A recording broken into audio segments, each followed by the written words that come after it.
ಪ್ರತಿನಿತ್ಯ ಸಂಪರ್ಕದಲ್ಲಿ ಇಟ್ಕೊಂಡು ಅವರು ದೆಹಲಿಯಿಂದ ನಮ್ಮ ಕರ್ನಾಟಕದ ನಿವಾಸಿಗಳ ರಕ್ಷಣೆಗೆ ಅವರು ಕೋಆರ್ಡಿನೇಷನ್ ಅನ್ನು ಮಾಡ್ತಾ ಇದ್ದಾರೆ. ಈಗ 3 ವಿಷಯಗಳಲ್ಲಿ ಸ್ವಲ್ಪ ಕರೆ ಮಾಡಿದಂಥವರು ನಮಗೆ ಪ್ರಶ್ನೆಗಳನ್ನು ಕೇಳ್ತಾ ಇದ್ದಾರೆ. ಬಹುಶಃ 3 ವಿಷಯದಲ್ಲಿ ಸ್ವಲ್ಪ ಆತಂಕ ಇರಬಹುದು ಅವರಿಗೆ. ಒಂದನೇದು,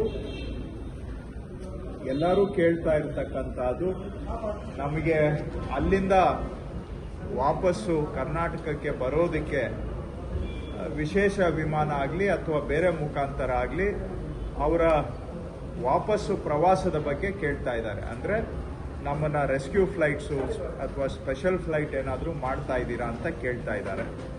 ಇದನ್ನು ನಾವು ಕೇಂದ್ರ ಸರ್ಕಾರದ ಜೊತೆಗೆ ಅವರನ್ನು ಕೇಳಿದ್ದೇವೆ. ಕೇಂದ್ರ ಸರ್ಕಾರದವರು ಅಲ್ಲಿ ಸದ್ಯಕ್ಕೆ ಏರ್ ಟ್ರಾಫಿಕ್ ಅಲೌಡ್ ಇಲ್ಲದೆ ಇರೋದ್ರಿಂದ, ನಿಷೇಧ ಮಾಡಿರೋದ್ರಿಂದ ಯಾವುದೇ ವಿಮಾನ ಅಲ್ಲಿ ಈಗ ಹಾರಾಟ ಮಾಡಲಿಕ್ಕೆ ಸಾಧ್ಯ ಇಲ್ಲ. ಸೊ ಆ ಸಂದರ್ಭದಲ್ಲಿ ರೆಗ್ಯುಲರ್ ಫ್ಲೈಟ್ ಆಗಲಿ ವಿಶೇಷ ವಿಮಾನ ಆಗಲಿ ಸದ್ಯಕ್ಕೆ ಅಲ್ಲಿಂದ ಹೊರಡಲಿಕ್ಕೆ ಅವಕಾಶ ಇಲ್ಲ. ಆದರೆ ಏರ್ ಟ್ರಾಫಿಕ್ ಕ್ಲಿಯರ್ ಆದ ಕೂಡಲೇ,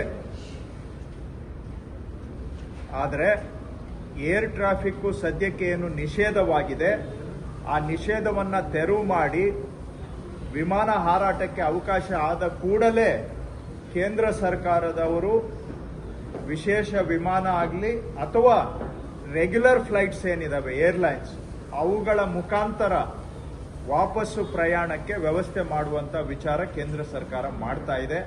ಸೊ ಆದರೆ ಅವೆಲ್ಲವೂ ಸಾಧ್ಯ ಯಾವಾಗ ಅಂದರೆ ಸದ್ಯಕ್ಕೆ ವಿಮಾನಯಾನ ಏನು ನಿಷೇಧ ಆಗಿದೆ ಆ ನಿಷೇಧ ತೆರವುಗೊಂಡ ಕೂಡಲೇ ರಿಟರ್ನ್ ಬಗ್ಗೆ ಮಾಹಿತಿಯನ್ನ ನೀಡಲಾಗುವುದು.